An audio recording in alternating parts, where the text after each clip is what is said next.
when I sort of started hanging around these people, I think I realised that they were giving me all this love and attention and, you know, pushing me up and building me up and trying to, you know, make me do better. And then people I had in my life at the time were not really on that level. They were kind of happy just coasting by, almost making fun of the things that I had now found as passion, like Pilates, and they were almost making fun of me for being passionate about that, which started to like feel a bit icky to me. I'm like, the people that you're with in your life shouldn't make fun of the things that you care about. They should find ways to push you into them, which is... And be supportive. We'll lead into that soon. Do you guys Dylan's all like that. Going pro. Feel free to use that, but I will need royalties. Can we get like a sound of that? Like, can we just extract that sound and then turn it into some sort of song with like a EDM kick and some bass? Like I said, you can, but I will need royalties, thanks. It's okay. We're doing okay these days. We can afford it. Hello, Lauren. Hello, Luke. Welcome. Thanks. We've had many conversations over the years. As brother and sister, I'd say true. Yes, but not in this context. No. So you're someone that I feel is quite accomplished for your age. You're someone that knows what you want and you go for it. You were a woman on a mission through university. You didn't get into physio. You were devastated about that. Then you did a human movement degree. You got a pretty high score or high grade, or you had to get some sort of marker to get into physio, a master's of physio from that, right? Mm-hmm. Then you basically were top of your class or your year in physio, and you got your physio degree. You were striving for that for a very long time. You knew that you really wanted to be a physio. And then you became one. You started working as one, and then you realised that, hang on a minute, I actually don't really want to do this. I don't really like this, and maybe this isn't for me. So I would like to, I want to hear from your perspective what happened through that time. Like, you were just so tunnel vision, and then you got what you want, what you worked so hard for. You realised it's not what you wanted. What started to change for you at this time? What happened? It was a pretty catastrophic year, I think, when I finished uni for the last time. So timeline's pretty much bang on.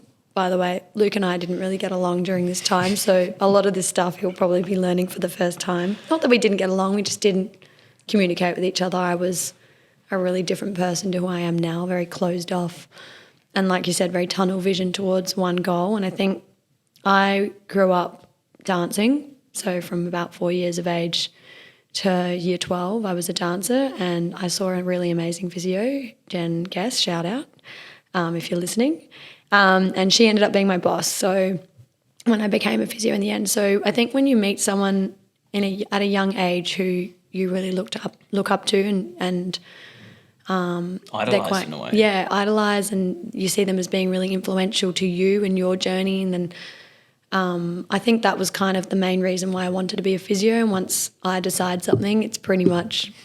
It's already done. That or the highway. So I don't really know, now that I look back, I don't really know why I wanted to be a physio. And I see it happen a lot with people who go into physio, and I think it's either because maybe they're trying to get into medicine or they can't, and that's kind of a backup option for a lot of people that want to be in that medical space or health space. And then there's a lot of people that want to be a physio because they think they're going to go end up and work for the Adelaide Crows and just have the best life ever, which if you do end up in sport physio, that's just a whole nother kettle of fish in not the best of ways at times. So for me, it was, I want to be a physio. Looking back, didn't really know why, but at the time I would have said, I really want to help people and make a difference. Finished year 12 with a really high score, worked my ass off sorry, am I allowed to say that? Yeah, absolutely. Worked my ass off in year 12, was dancing on the side, didn't really have much of a social life, got, I think, 98 point something in the end, missed out on physio by like 0.7 or something ridiculous, 0.0 something, which was devastating. Went into human movement, which turned out to be a blessing in the end because I did get a lot of foundation knowledge on things like resistance training principles, strength and conditioning, exercise programming, nutrition. Like, it's a very good degree, not to get a job out of because it's too broad, but it's a good degree to figure out what you might want to tunnel into next. So throughout human movement, I already knew that I wanted to get into physio regardless of anything else. Didn't actually do very well in my undergrad. I was a bit overwhelmed by the uni process and how many different subjects I was doing at the time and how much knowledge you needed on so many different things. So I actually applied for masters. You have to like hit a credit average of a certain subjects, and then also you have to be competitive in your GPA to get a spot because there's only 30 spots in the masters program. Somehow landed a spot, luckily. Obviously the universe was like, this girl has been gunning for this for about 6 years. We better give her something before she has a mental breakdown. You would have been thank you, definitely universe. having a mental breakdown. Shout out universe if you're listening. Thanks for the help there. They, she, whatever, they're always listening. So I think my GPA from human movement was about 5.5, and the cutoff to be able to even apply was a minimum of a 5 GPA. So there would have been people that got in. I would have been at the bottom of the list. That would have been people that were sitting at 6.5. Anyway, got in, stoked, best time ever, loving life, summer holidays. I'm like, I'm starting physio. This is my dreams. My life begins. I can't wait. Just got a puppy. I'd been begging my dad for a dog for bloody years. So like everything's falling into place. I'm like, got my dog, got my degree. I'm so happy. Went into uni, and like starting uni, I had just decided that I want to be the best in my course and get the highest grades out of everyone. I want ducks of the course. I want my name up on one of those plaques on the walls that I see on level 7 at Uni SA. For no other reason except for, I guess, my own ego. And I think it took me a while to realise, and I've only just realised it maybe in the last few years, that I do value significance as a really high trait of mine. It's probably one of my top 5 where I didn't realise it at the time, but I do need to be viewed as significant by other people to fill my cup as part of my like day-to-day, week-to-week. So that was, I guess, a big part of it was being seen as significant. And so finished the degree, worked so hard. I still worked other jobs, still earning money on the side, and still had somewhat of a life, but not really. And then finished the degree, got my ducks, happy days. I think I finished with like literally a GPA of pretty much perfect, like 6.85, 6.9 out of 7. Not to brag or anything, but pretty good. That's worthy of a brag. And then I started working. I got a dream job at the physio clinic I used to go to when I was a kid. Jenny was my boss. I had 3 bosses actually, and everything started out great. Chuck in a few personal life dramas in there and watch the little fires start to burn until whole life goes up in flames. And it pretty much probably started not as the work I was doing, but more personal life stuff, just feeling out of touch with who I am, what I'm doing, who I'm spending my time with. Is this a life I created or just slotted myself into someone else's life? Sorry, Bunny, how did you start to become aware of that? Because you seem like you were going out of alignment. What started to click into place where you started to become aware of the fact that you were out of align in so many ways? I think it was when I started, so in my second year of uni, in my master's, my final year of uni basically, I started going to KX Pilates at Norwood. And you know when you just get attention from people that I think I'd been... Growing up as a dancer, I always had attention. I was always getting praise on like performances and routines and exams. But then when I stopped dancing, I wasn't really getting much of that. So when I started going to Pilates, I was getting attention from the trainers being like, you're really strong and, you know, you're great. You can do this. You can do push-ups. How cool. Like just that kind of praise that normal trainers will give to you and make you feel good. And I was leaving being like, oh, I haven't been praised in a long time. Like this actually feels really nice, apart from getting grades at uni. And I think I just started to naturally, I was gravitating around these people that I fit in with in terms of exercise and movement and, you know, feel good, energetic. So it was sort of when I started going there as a client, and then all of a sudden I got offered a job and they put me through their training, and I was like, this is great. This like aligns so well with physio. I can teach reformer and work as a physio. And when I sort of started hanging around these people, I think I realised that they were giving me all this love and attention and, you know, pushing me up and building me up and trying to, you know, make me do better. And then people I had in my life at the time were not really on that level. They were kind of happy just coasting by, almost making fun of the things that I had now found as passion, like Pilates, and they were almost making fun of me for being passionate about that, which started to like feel a bit icky to me. I'm like, the people that you're with in your life shouldn't make fun of the things that you care about. They should find ways to push you into them, which is... And be supportive We'll lead into well. that soon.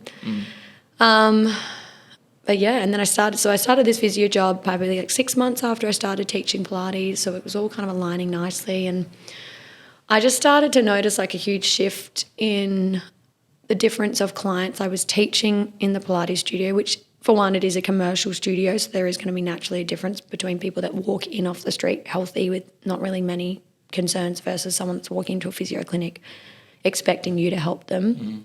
But the difference in clients was massive. Like I was seeing clients coming in day out, you know, sore neck, sore back, expecting me to like fix them with my hands, and no autonomy from them in terms of being present in the process of helping themselves, and trying to give them exercises but feeling so disconnected between the exercises I'm helping other people with in the commercial studio versus and what they're willing to try and do and push for versus what these people are coming in with injuries and not really willing to push into that zone at all. Yeah, that would have been really interesting contrast. It was like two opposite worlds.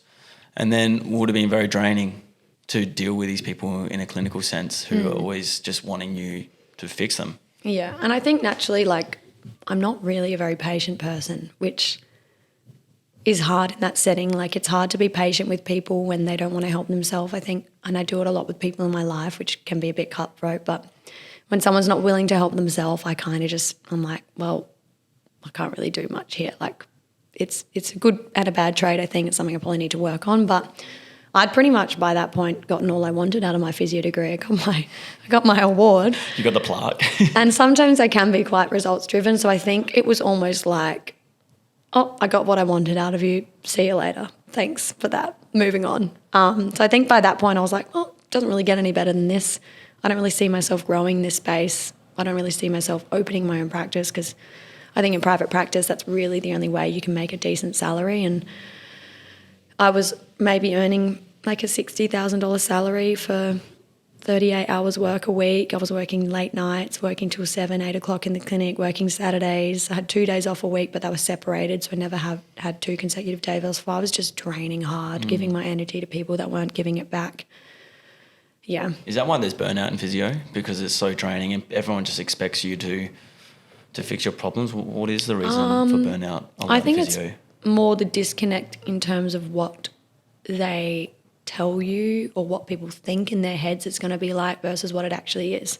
So with a lot of the uni courses across the country, across Australia, Adelaide, I don't know about other states, but physio degrees basically train you up to follow rules and work in a hospital. As much as they kind of teach you clinical reasoning skills and thinking skills, they do, but a lot of the placements are involved in like hospital setting, doing acute care, respiratory care, like orthopedics, getting people up after knee replacements, things like that. They don't really train you well to succeed in a private practice setting. Like you do manual handling, manual skills, therapy skills, but there's a definite bias in what they teach towards pushing people into the public health sector. Oh, I see. So basically the university structure and courses need to change and update to be, I guess, more diverse to teach in different I think ways. they need potentially like 2 divisions almost of people that wanting to go into private and people want to go into public, or they just need to be upfront about, you know, this is what we can teach you. Once you've got the degree, it's up to you to find the employer that's going to support you in your development. But if you don't have a good employer, you're screwed in terms of learning the skills you need in private practice. And I was lucky that I did have a great team. They were willing to teach me a lot, but it was just different to how I guess I wanted to operate in workspace and the people I wanted to be around. It's hard to manifest the clients you want to see when it's someone else's business and framework. Yeah, it's really true. Yeah. This is just a quick note on our podcast sponsor. This podcast would not be possible without the support from 4RT. They are a creative house that helps businesses with their advertising, marketing, and content needs. If your business has a story to tell, then these guys can really help you with that story. And through ATA, they've helped us massively, and we trust these guys dearly, and we feel like they're the best in the business. So they could add a lot of value to your marketing and advertising needs. Yeah, you can really attract the certain clients that you want when it is your own business, because then you can lay the foundation of the values and what you stand for, and then you can get the people in and say no to people that don't. Exactly. But you didn't really have the option You to can't just say no to no. people when your like list is empty and you're seeing like one client a day and you're working, getting paid full-time hours and not meeting not bonuses. aligning. Yeah, you can't say no to be like, I don't want to see that client. They don't align with me. Like, I think I would have been like given a stern talking to, which wouldn't sit well with me. Type A personality being told off. Yeah, no, that hasn't gone well in the past. No. Yeah, I've learnt. So from there, how did it eventuate to start to, I guess, the building blocks of building your business? Where does the story begin when you started to know that I want to get out of this space and I actually want to start my own business and really build a Pilates business doing what I want to do? Okay, so just for context, like I own 2 studios in Adelaide. So our brand is called Studio Spring. We're predominantly reformer based, but we do offer a bit of yoga and a bit of wellness, and we're really trying to create like a grounded 3-dimensional brand that just feels good for people. So when I lasted a year in private practice, which I was really proud of. I said I was going to last out my year contract and then focus on my mental health after that. So there was no idea of business on my radar. It was never an idea that I was like, woke up one day and was like, I want to own my own business and do this. Not how it happened at all. I actually finished up that job, had been teaching at KX for maybe 2 years by this point, like teaching reformer, and then decided that I was going to clean slate, wipe everything, focus on getting my mental health in check, and I was going to move to Wollongong, which is, if you don't know, shout out to Wollongong if anyone's listening, a little town on I think it's the south coast of Sydney, about an hour on the train out of Sydney. Like, I like to describe it as a bogan Byron Bay. Like, it's just good energy, good people, like really chilled, good surf. Not that I surf, but I was going to learn. Just been there a few times. 2 of my best friends, one from kindy all the way through primary school and high school, Leah, was living there, and my other best friend, Lauren, was just about to move there. So the idea of being separated from like my one rock that I had in my life was like, no way, I'm going to. See you there. So I planned this big move, and then that's when COVID hit, and I was kind of like, oh, I don't really want to go anymore. Also had just been hanging out with this guy that I'd known for a while and was friends with one of my friends from uni, Ben. So Danny and I were hanging out, and I think I just started to restore some faith back in Adelaide. I think I'd hated Adelaide for maybe a year there, where I was like, this place sucks. Really, it was just my headspace that sucked. So let me leave and change the environment, and that will fix everything. Yeah, and I think a lot of people think when they're going through like mental health stuff, it's like, oh, change of context or scenery will help, which it does for probably a little bit of time, but eventually you're going to find the same issues that you had. So it's almost like COVID just like forced me to sit back down in Adelaide and be like, no, you're staying here. Luckily, I got put on JobKeeper with KX, so that was really helpful financially. I was living with mum and dad, like just chilling, enjoying time, just slowing down a bit. And then studios started to open again eventually, and I started working back at KX for maybe another year. And then it was probably like mid-2020 or something when Danny and I started seeing each other, and I was teaching. I was literally just loving it, like teaching maybe 17 hours a week, which doesn't sound like much, but like the hourly rate of a reformer trainer is pretty high. So like to work those hours was pretty fine for me, and I was just had good life balance. And then Danny was just seeing me coming home from work and how happy I was. I'd just tell him about like the stories I was telling the clients and like things that were happening in the studio. And I think he just saw how happy I was and how much I was loving the work I was doing. And he was like, Danny being Danny, Mr. Danny DIY, get people to do what they love. He was like, why don't we open our own studio? You open your own studio. I was like, nah, no way, not a chance. Danny's owned businesses with 2 of his best mates for a while now. Archie's Clubhouse on the River Torrens, on the little floating thing, what's that called again? Pontoon. And then Lover Boy in the City, so Hospitality Boys.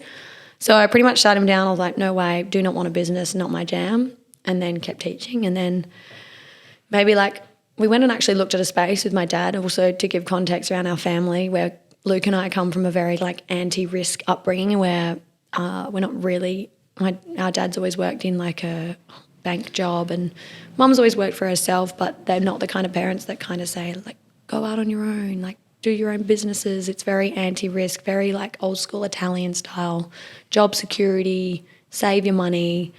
Dad's kind of been really savvy with investments and properties, but never really like taught us about how to save money and how to make money. He's done really well for himself, but I think he's very like keeps things close to his chest. So we didn't really know the secrets there on how to make money. So I was just spending away. So we went and looked at this space on McGill Road, and then I was just like had a full freak out. I was like, Danny, I can't do this. I'm not ready. And then a year passes, and my boss actually said to me, like, we're shutting the studio here at Norwood. I'm kind of ready to hang out the boots on the brand and move on to my own things. And I was like, sick. Called the boys. I was like, let's roll. Green lights. So Danny, Raf and Dylan, we all kind of came together, and I said to Danny, I was like, we spat on our hands and shook on it, and I said, if the boys are all in, like all three of you together are in on this studio thing, then I'll do it with you guys, but I'm not doing it by myself. I'm not doing it with just you. No offense, love you to gut, like love you to bits, but I need the whole team. And that's what we did. They agreed, so I was like, oh, that was easy. So then we started to open a studio. August 2021, Studio Spring opened, but yeah, I'd be lying if I said it was my dream to open a studio. Absolutely not my dream. Never woke up any days of the week ever thinking I want to open a studio. Danny, and like I said before, like you want to surround yourself with people that kind of push you into your passions as opposed to make fun of you for having passions. So Danny was that person for me. Like he saw what I was passionate about and helped me capitalise off it in both happiness and finances as well. He has a good way of doing a gentle nudge. That wasn't gentle, it was very obvious, but he was gentle in his manner. Yes, in his manner. He's got very gentle mannerisms. But yeah, he's helped and supported you a lot and given you the confidence and, yeah, the backing to go for it and know that's all going to be sweet. Because, yeah, there's this underlying faith with Danny that, like, everything he does and is involved in and supports you in, like, it's all going to be good. And I think, like, as well, I'm also a bit of a skepticist. So, like, when someone you love is saying, you're going to be great, sometimes you believe it and sometimes you're like, you're just saying that because you love me. So just having the other boys involved, like Raf and Dill, they both do such an amazing job with like brand identity and voice and brand vision and branding itself. Like for them to sit there and be like, we can do this. I was like, okay, we can do it. And knowing we just had such a well-rounded team covering all bases, from me covering the studio, the classes, the actual fitness stuff, and the trainers, and then Danny doing the finances, the company setup, managing the build, and then Raf with PR and voice and identity, marketing plan, and Dylan graphics, videography, photography, again fit out design, and branding and voice as well. It just seemed almost perfect. Like we had everything we needed. It's such a sick team. You guys cover the bases in so many different ways, and I feel like you just feed off each other's strengths and weaknesses, and it's just a well-rounded team. What was it like starting for you? I mean, it was such a big change. How was the build-up, and then how was it when you actually started? Oh, my God. It was probably like one of the worst times of my life in the best kind of way. Like I said earlier, once I've decided to do something, that's it. Like I will give literally 145% of what I have, into that project. So, and like also you've got to remember that my dad's anti-risk. He's already kind of on the back seat about this. He's like, well, I'm not sure if this is a good idea. I can sense his hesitation.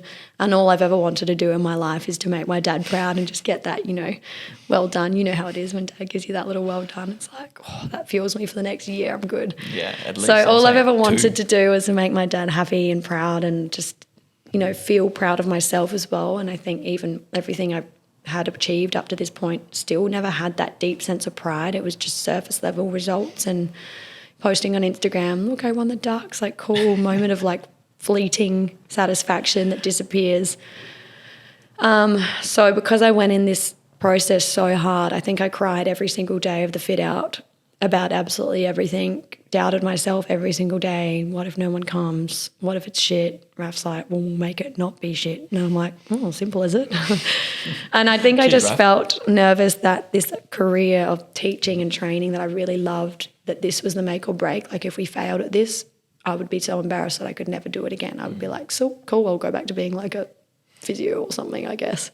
So it was just scary. I was terrified of failure. And then And I'm also like I need to be able to see evidence of things succeeding. So because we were building everything at this stage and we didn't have, we just see little Instagram followers rolling in, but we weren't doing sales or, we weren't open for bookings or anything yet. So it wasn't until we opened our sales, maybe a week or two before opening, that I started to actually feel like, oh, wait, okay, this is okay, because I'm seeing visual results. Like I'm seeing people signing up and I'm seeing people buy intro offers and starting to book into classes, and I'm actually seeing visual evidence. Like someone just telling me everything's going to be okay, I'm like, sick. Like for someone that believes so hard in the universe, I'm like pretty scientific result outcome based as well. Yeah, what helps you through those moments when you're not getting the actual evidence that it's paying off? Is it just people around you? Or yeah, people around. Any practices, any other things that you do to help calm?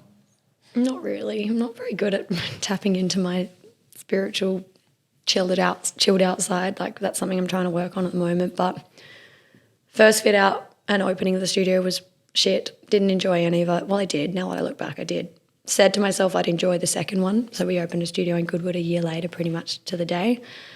Said I wasn't going to cry that time. Held my tears in so much that I bottled up all this emotion inside and almost imploded this time. So in that instance, like Brandy was really great in helping. She's like she's one of my head trainers and business partner now, and she's amazing. She's really spiritual, really switched on in her self-development, and she just sat me down at a cafe one day and was like, you've just got to like surrender because you are trying to control things that are not controllable. Like, and I had in my head at this point, opening the second studio, I almost resented the second studio. It was like this evil monster coming in to ruin everything I'd built in this first studio that was amazing, and clients coming in left, right and centre, and everyone happy and teams amazing, and this new beast was coming in to steal it all from me. I'm like, what are you doing? You actually created this new beast. Like, why are you creating this weird scenario? So yeah, Brandy just sat me down and basically slapped me over the head and said, stop, just surrender to the universe, because just you're making yourself sick over this and everything's going to be fine. And she was right. Everything's fine. Everything's all good. Have you gotten better now with like really managing it and feeling calmer with it, not getting too overwhelmed as a business owner now running two businesses? Yeah, I'm much better. Like when things aren't uncertain, I'm good. And that takes maybe 2 or 3 months. Like Stepney, the growth of Stepney, our first studio, was really quick, really fast. We had a big volume of clients signing up in a really short period of time, and that was helpful because it helped me get over that hump really quickly. But Goodwood was different. I had to wait it out a little bit longer. Like the flow in of clients was slower. It's a harder area because there's more, I guess, fitness spaces around that area. It's more densely populated with fitness, Pilates, yoga, gyms, all of that. So second time around, it took a bit more time to ease into it, and I kind of hit a little bit more of a peak before I chilled out a bit. But when things are fine, I'm fine. It's easy, of course. But when nothing really, once Stepney opened and after Goodwood had settled as well, like nothing has gone catastrophically wrong, touch wood, that I have to go through those peaks or troughs anymore. Like I just try and just focus on the team, and that's all I can do really. Is, are the clients happy? Are the team happy? Are we staffed well enough that no one's overwhelmed? Is everyone's mental health okay? I miss you guys, let's catch up, that kind of shit. Like that's all I focus on once we're open. Like and naturally the sales just do what they need to do, and I don't worry about the Instagram or the photos. I just focus on having a good time. So when I'm in that zone, I'm fine. It's just more the setting up and the unknown of leading into a new business, and what's the community going to be like? What are the people going to be like? Because Goodwood had massive shoes to fill from Stepney, and I was like, these people better be like bang up people. And I think it took me a while, and I finally realised that we're going to get the clients we want through the door because of the energy we give them. Yeah. And Goodwood's amazing. Like it's hard to pick a favourite. I can't. Like Stepney's my first baby, so a little piece of my heart there. But the people that come through the door are exactly the kind of people we want to spend our time with. So I think I think if we do it for a third time, which we might, who knows, maybe I won't cry, maybe I won't implode, and maybe I will just have faith that our energy is going to attract the people that we want and we need to build the brand and the community that we strive for. Yeah, that's one of obvious observation that I see through Studio Spring is like there's a clear culture. You guys have just such a infectious energy. I just talk to people that go to your classes and people who are involved in it, and they just speak so highly of it and how much of a good time they're having and how good the trainers are and just how good they feel being in that space. So how do you maintain that culture? What is it all about to really keep that energy in the business, to keep people feeling like, oh, I love this place, I want to keep coming back, this just feels so good to be here? I think it just comes down to like openness, authenticity, and just being honest. Like picking, for me, I consider myself a pretty good judge of character, so I'm pretty picky when it comes to like bringing people onto the team. And we have very strong values at Spring, being like connection, community, authenticity, silliness, and just like honesty. So if a trainer doesn't have one or all of those qualities, like it's not going to happen. And I can be pretty hard to please. Like the girls would probably all call me pretty intimidating. I think they've all said that at one point in time. But it comes from a place of like just deep protection over my community. So when bringing a new staff member on, the only reason it might be intimidating is because I'm just trying to analyse whether they're the right person for our team. And they just have to be good people. And I think if we just exchange good energy in the studio all the time, then we get it back, and that just keeps the energy high in the studio. The clients are happy. We're not afraid to talk about, deep stuff. Like I'm not afraid to tell them if I've had a shit week or if something's going on in my life. I tell them all about my life. They tell me about theirs, and it's just like hanging out with a bunch of mates. Like we don't even market exercise. If you look at our Instagram, it's not really like come get fit, get strong. We don't even utter those words. Like it's like, hey, how are you feeling today? Do you want to be here? Hopefully you just want to chat to us today. If not, you don't want to work hard, that's fine. You just rock up, like be here, soak up the energy, leave feeling better, whether it just be from being around like-minded people or whether it's from post-exercise endorphins, whatever. As long as you're happy, we're happy. That's awesome. I think that's such a healthy way to go about a business, not thinking too much about the marketing, just being true to yourselves, being true to your values, and really just holding true to that all the time. And I think picking your staff wisely is, I guess, building the base of that continually. And then from there, that's going to bring the energy and keep the clients happy and keep them coming back. And one thing I observe as well is your ability to really check in with customers. I think from our perspective at ATA, that's something that we really try to do, to just say, hey, are you guys happy with how it's going? Is there anything we can do for you? Do you want any changes? How's like this kid going? Can we help in any way? Or you didn't like that? Why is that? Can we change something for you? And it seems like you guys do a really good job of really keeping that touch point with your clients. But also with the trainers, like I always say to the girls, if you're just not in the right headspace to be in the studio today, like because it is such a job that's so heavily reliant on energy exchange. Like we give so much of our energy and we get it back, and it's like exchanging. It's like money. Like you go to the shop, you buy chocolate bar, you eat it. Like that's what it is. It's just you're exchanging your energy, you get it back. It's currency. So if the girls aren't feeling up to teaching on a particular day, I give them full like ability to message me and be like, I just can't do it today. I can't, and we just make it work. We just find someone, I step in. Like I'm more than happy. And I just have said to them so many times that like you feeling good is the most important thing, because if you don't feel good, we don't feel good. What is that from? Zoolander or something? I'm not sure, but Sorry that was great. about that. So it's just I want them to make sure that they're feeling great, because if they're not, I know I can see it and I can sense things before they're even going to tell me. Like if a trainer's about to move interstate or overseas, I know 2 weeks or 3 weeks or 3 months before they've even had the conversation with me. Like I'm a good read on energy, emotions, unspoken words. And it's the same with clients. Like I can read the clients. That's what I say to them all the time. I'm like, is everyone feeling okay mid-class? I'm like, tell me the truth, because I can tell anyway if you're lying to me. And I think that's the one thing Dad's always taught us really well. I think growing up in a family, we didn't really communicate with words or emotions very well. We weren't really a very emotional family. It was like almost like a business deal a lot of the time, like use your words to explain how you're feeling. So I just had to get good at using my words and using my body language, quick, smart, and reading body language to understand how other people were feeling. And that's all it is. It's just reading between the lines of what people are saying and how they're acting, and go from there.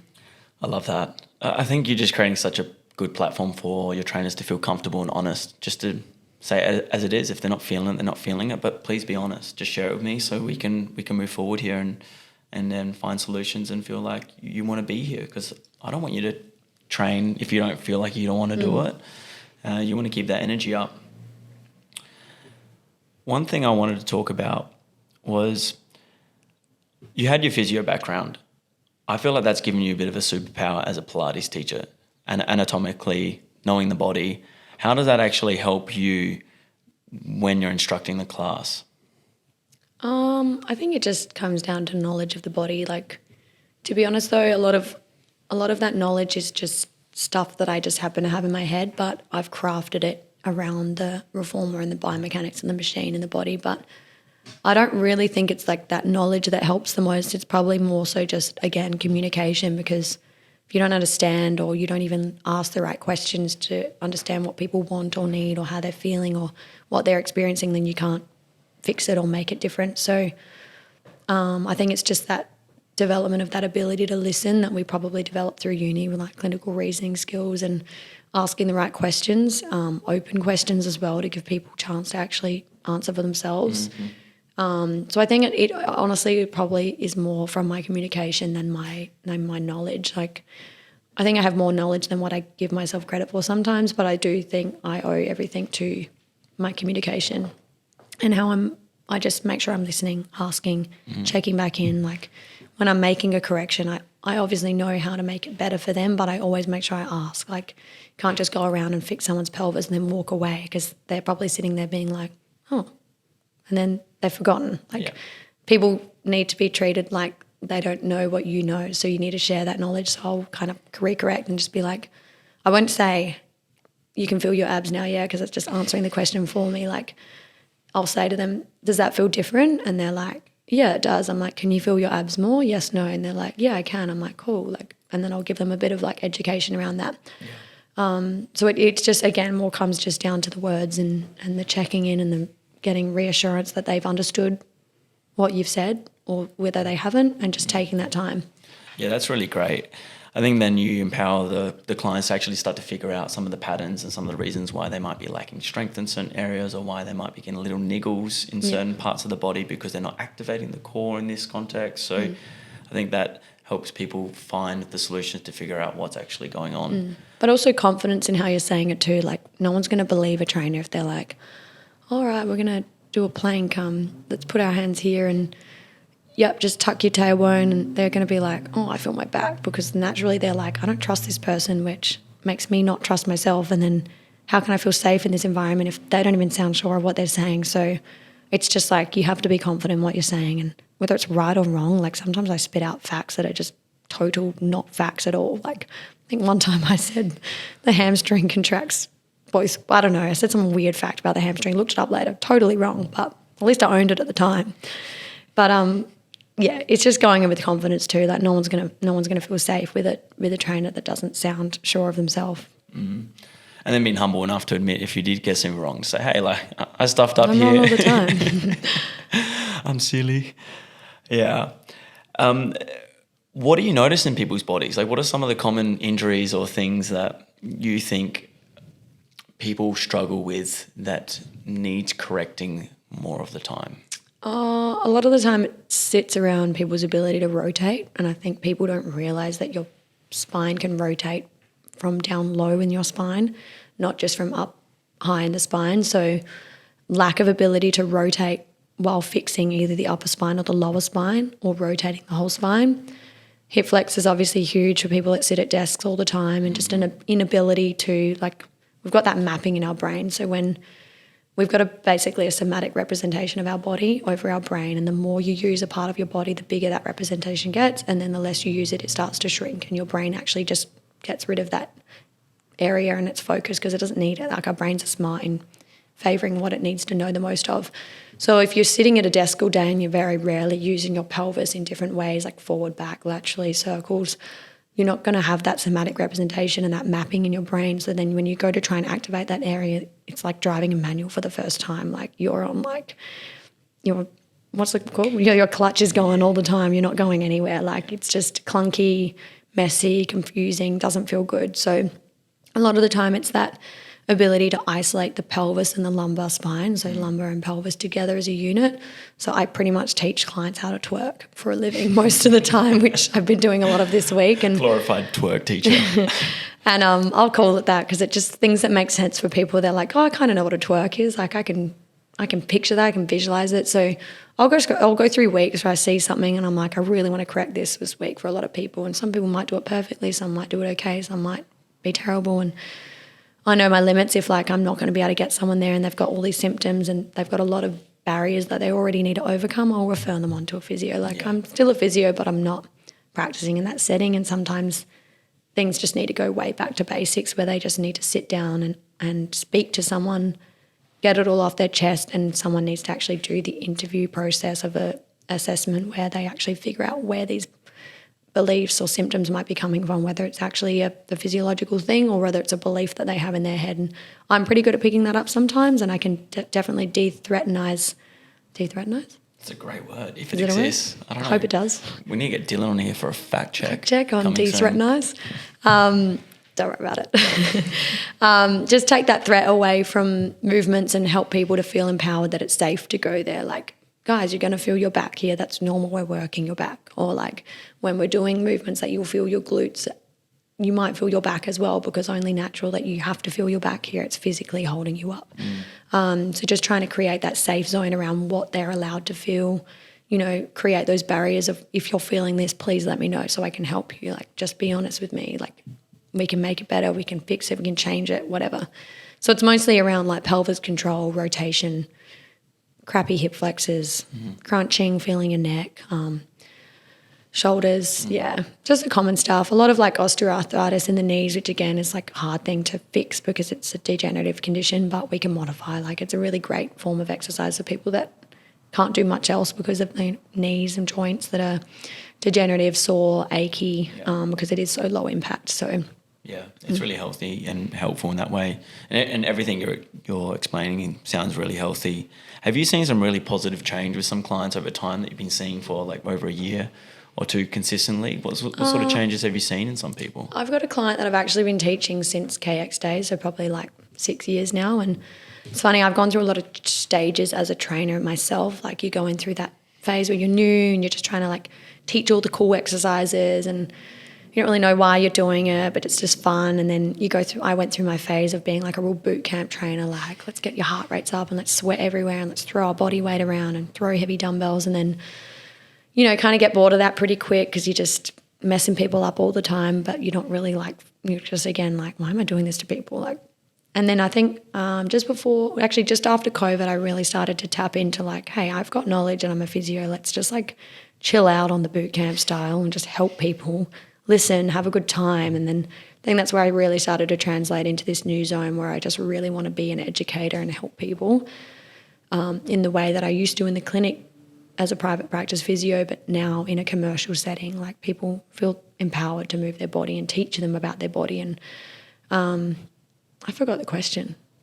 Helping clients, so you've seen this shift for the last 6 years. Yeah. So anyway, there was this client that I had seen me through all my phases, and she started coming to spring when we opened, and she was having a lot of lower back pain, and I was really trying to recorrect her hip hinge pattern, like trying to hinge without all this lumbar flexion and upper back flexion, like no ability to kind of anteriorly tilt the pelvis forward to be able to actually activate hamstrings or glutes or lumbar extensors.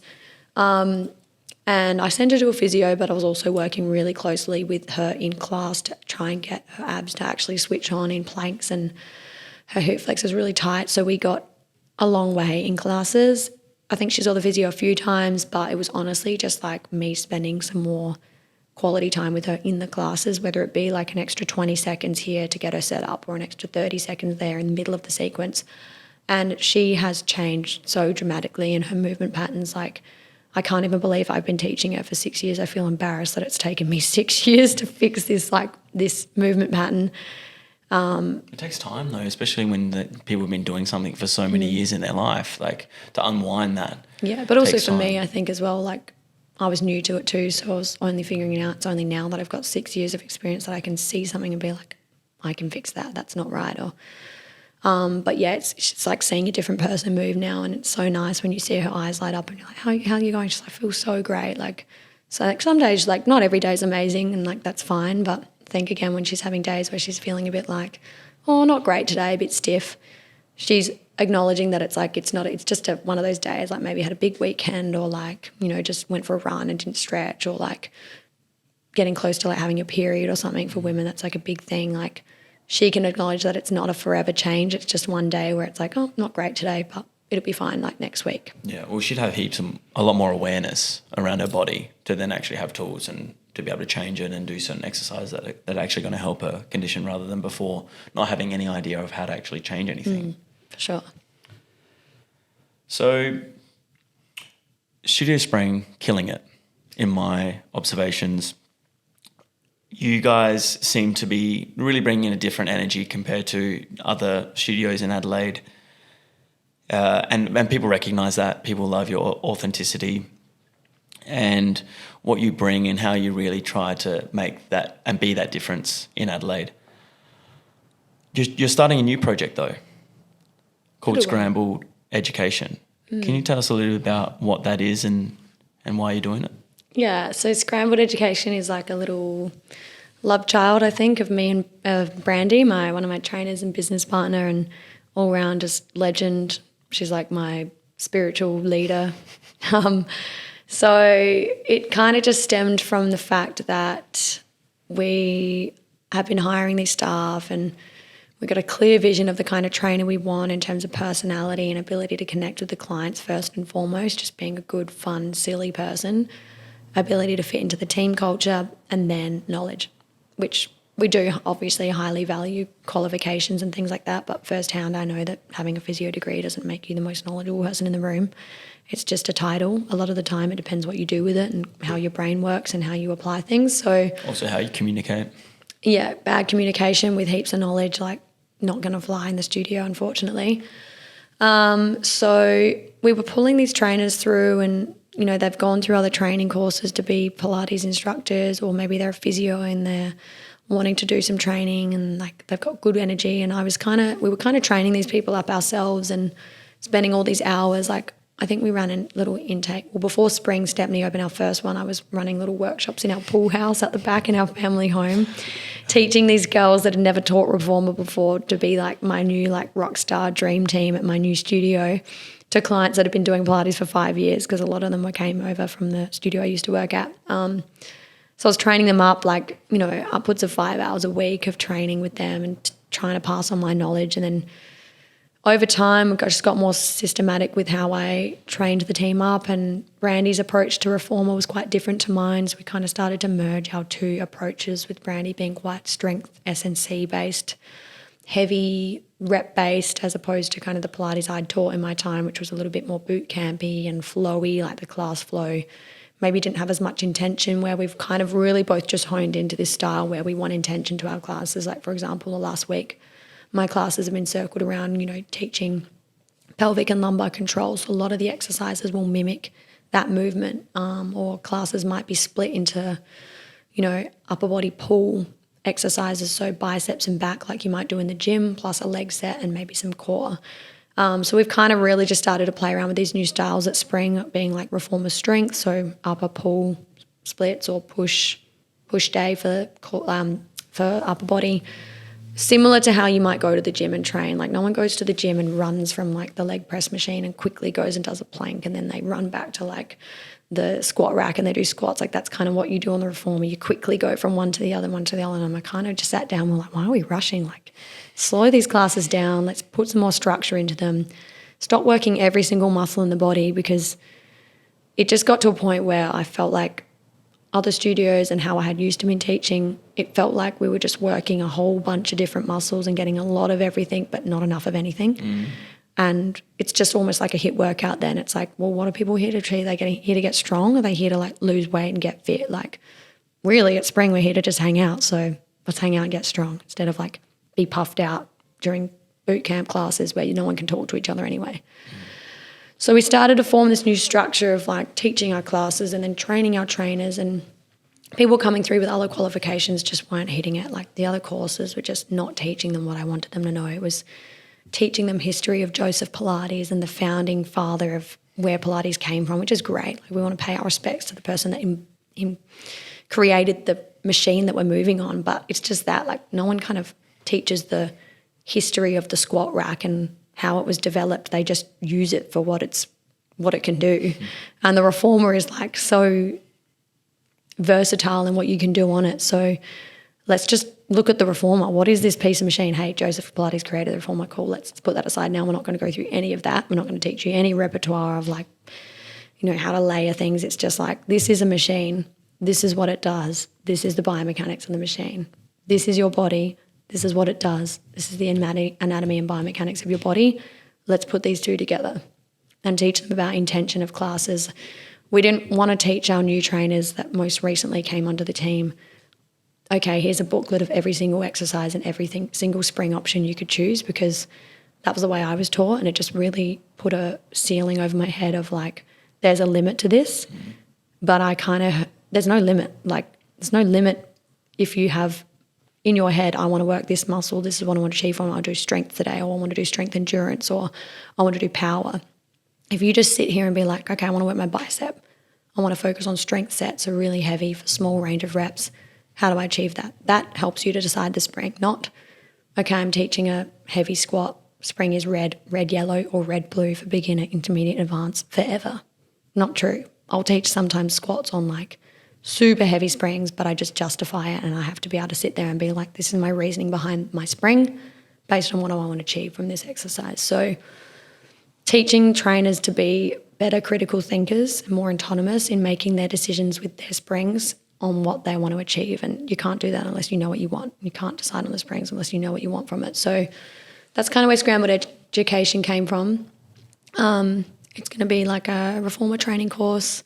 The word Pilates isn't even really mentioned in it. It's a training course on this tool that we exercise on. And I think we're moving into a space where we're going to start seeing reformers in gyms. Like, I think we've already seen them in Derrimits now, and I think Good Life has some. And they're eventually just going to be a piece of equipment that you see in the gym next to the squat rack, where it's like, oh, it's free, I'm going to go do some of this on the reformer. But that means that we're going to need gym trainers, fitness, you know, people with their Cert 4 in fitness. They need to know how to use this machine if they're going to be working in a place that has this machine. People come up and say, how do I use this? How much time do you have? Because it's bloody versatile. But Scrambled is probably a course that we're looking to target, like physios that have come out of uni knowing literally, I think we did one tutorial at uni on the reformer, and it was very fluffy clinical style, which is great if someone's like really got a lot of barriers to exercise in that early zone, but not great if you're trying to get people, you know, strong and build good foundation of strength in their body to move forward. So yeah, it's kind of focused on EPs, physios, maybe instructors that are already in the industry and just want more and want to learn more and want to challenge themselves more. So that's where it kind of came from. That's sick. That's really, really cool. Like, first time I'm hearing about some of this too, which is fantastic. And I think you're hitting the nail on the head that Pilates in the last few years has just gone crazy. Like, it's blown up and so many people are getting into it.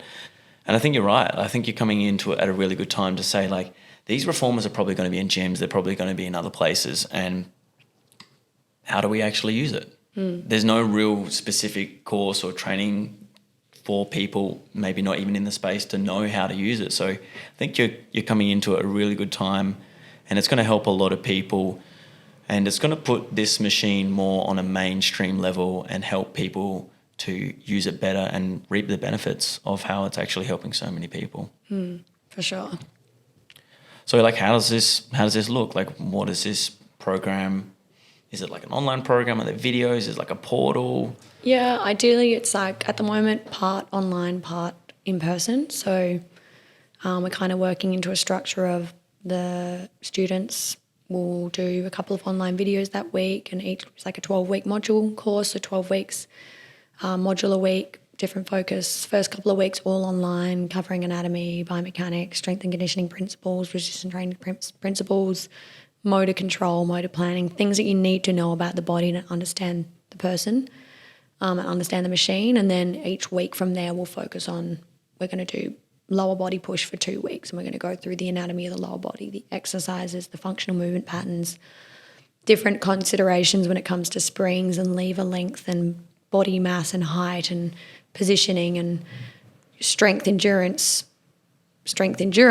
like power, like how to target those for that area, and moving on to lower pull and upper push and upper pull and then core. So each week, each body part will get a 2-week chunk, so a decent amount of time to really dive in, watch their pre-videos, and then there will be like a in-person kind of workshop where it might go for 3 hours, and we start to solidify the concepts they've learnt through their videos and their workbook and start to put them into practice in teaching, cueing, active observation. What am I seeing? How can I fix it? That spring didn't work. Why? Let's like debunk that. Let's figure out what didn't go right here. Like, that's awesome. It sounds extremely thorough and in depth, and you've definitely thought about this and how it needs to be structured and how it's going to help people.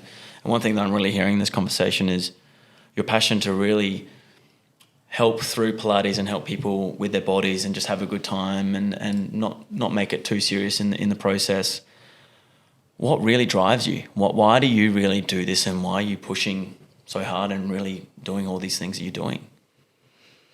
Just feels good. Like, I will never take for granted having a job that brings me so much passion and joy. Like, I could go to work feeling, I think I was doing 5:30 starts almost 4 or 5 times a week for like over a year, which is pretty cooked. Like, waking up at 4:47 is my alarm, to be specific again. Yeah. And I've never been a morning person ever in my life, and you can vouch for that, like grumpiest human being in the morning. But it doesn't matter. Like, it's my business. This is my dream now. Wasn't once in the past, but now it is, because I'm in it and I'm loving it. But I just know that once I finish teaching a class, like if I hit what I want, which is intention, I want people to feel what I'm saying they're feeling. I want them to trust in me, and I want them to trust in themselves. I want to finish the class being like, that was amazing. Or that may be a little bit, again, of my significance coming through. Or I want people to look at what I'm doing as being significant and making a difference and making a difference and making an impact. So when I get that feeling, it really pushes me, and I know that at the end of 1 class, 3 classes, 5 classes, I'm going to feel amazing. Like, and it does. It feels good being with people that want to be there, and they give you your energy after you give them yours. They laugh at your jokes, and they think you're an idiot sometimes, which is funny. And it's just like hanging out with people. And yeah, it is just really about helping good people that deserve to be helped, and in the long run they help you back. And it has been obviously a successful financial journey for me as well, which is always nice. Like, it'd be silly if I sat here and I was saying I make $0 from this, but I feel good because I'm helping people, because that's just not sustainable. Like, you need to live a life that you want to live. And again, that comes from having a dad that wants us to be successfully, financially successful. So the fact that I get to feel good and make money from it too is like cherry on the cake. In terms of Scrambled Education, it is about, one, finding the trainers we want for our team first and foremost, because people that go through this course, we're going to see people coming through and we get our first pick of the bunch. Like, for spring, like, this person's trained by us. We know they're trained well. We know they have the knowledge, plus sick personality. Like, come hang out with us for a living.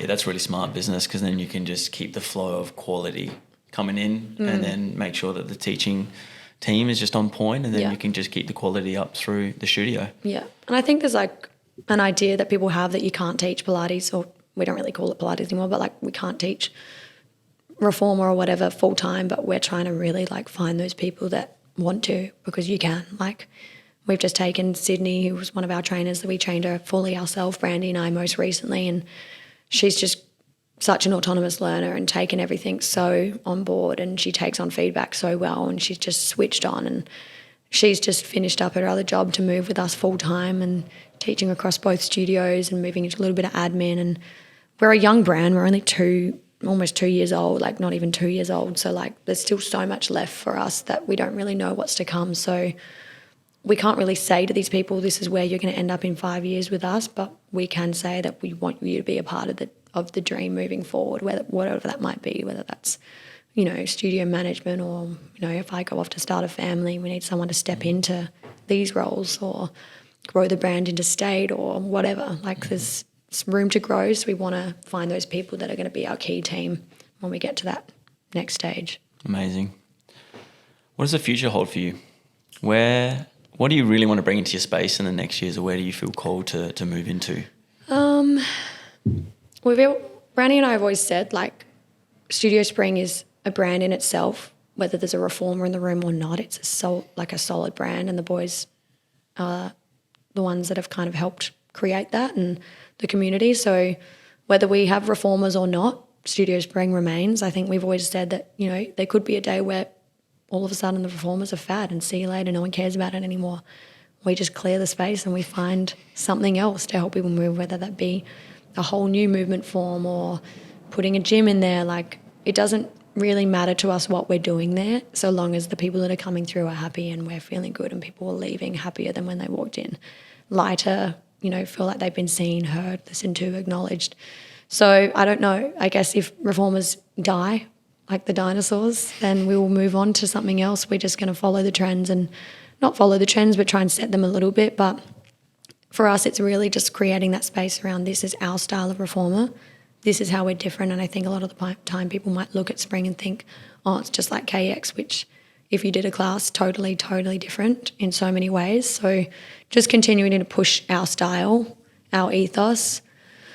I'd love to potentially open one interstate maybe, I don't know, who knows. Yeah. It's just hard to say, but I just don't want it to, I don't want to lose the community we have, but I also don't want it to be less than what it deserves to be as well. Like, there's so much there that could happen, but so much versatility with the brand. And for us, it's just now adding a little bit more wellness in. So like doing things like breathwork workshops for our clients, women's health education, pelvic health events, like adding fun things in for our community, like paint and sip and, you know, ring making workshops and brunches and things that are outside the studio, because it's like life is three-dimensional. It's like not about just coming in, exercising, going to work and going to bed and doing it all again. Like, we want to empower our clients to enjoy every aspect of life. So bringing those things into the brand helps people to realise, oh yeah, this is important too. Like, I actually have to go and be social sometimes and fill my cup in other ways. So whether it be adding more of that wellness aspect to the brand,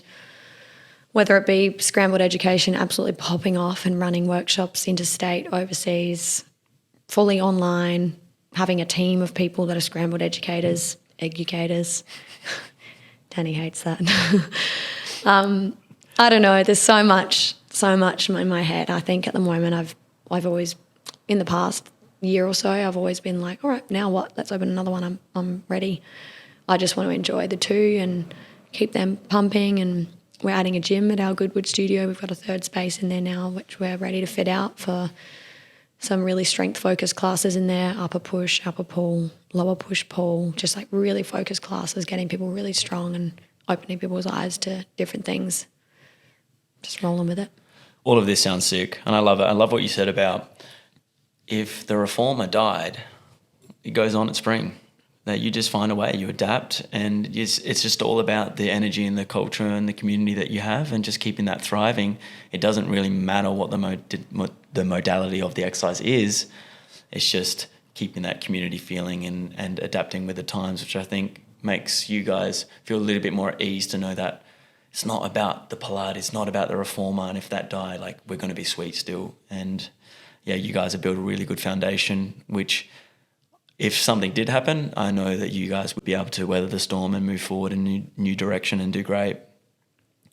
So how do guys or anyone get in contact or book? What's the process? What's the best way if they feel like from this conversation they're really keen to try reformer work?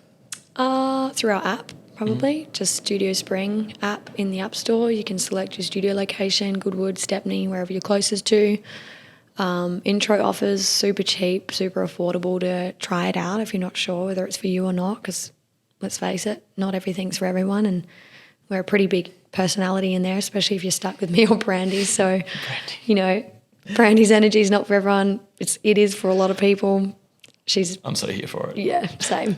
My energy is not for everyone. Hope I am. Significance coming through. Please love me. Deep-seated desire to be loved by everyone. Thanks, Dad, for that. Just through the app. So we got 2 intro offers. It's only 7, which is 7 classes for $70. You got 3 weeks to use them from the first class. It's just give it a go. Like, no pressure. That's what we always say to people. It's like, if you love it here, we love that. If you don't, tell us why, but it's all good. Like, we don't expect you to love us. We want you to love us, and we'll try hard to make sure that you're happy here, but we're not, too attached to people or things. It's like life is in flux. Like, if you flow in and flow out, that's okay, and you come back, and sometimes we'll see people in and they'll disappear for 3 months and they come back, and it's like nothing's ever changed when you see them. It's like old friends. Good times. But yeah, just through the app or the website. Otherwise, you can always flick Lozzie G, my superstar admin gal, a little email at goodwood@studiospring.com.au or stepney@studiospring.com.au. Honestly, saving grace, having someone to delegate roles to and take over that admin space, because, again, no patience from me makes doing admin emails hard. Yeah, probably the easiest way, I guess. Awesome. It's been an absolute pleasure to see your evolution through Studio Spring, and even before that, as you started to get into KX. Like, I've seen a massive change, and you've just been going from strength to strength and really growing and blossoming as a person in so many different ways. And yeah, Studio Spring and the community and the energy that you're bringing with the team there has been a massive part of that, as well as our man Danny. I call him our man, like he's mine as well. Love that guy. It's mine now. So it's really beautiful to see, and appreciate you come on down and telling your story. I think it's been, a really great message for a lot of people to hear today.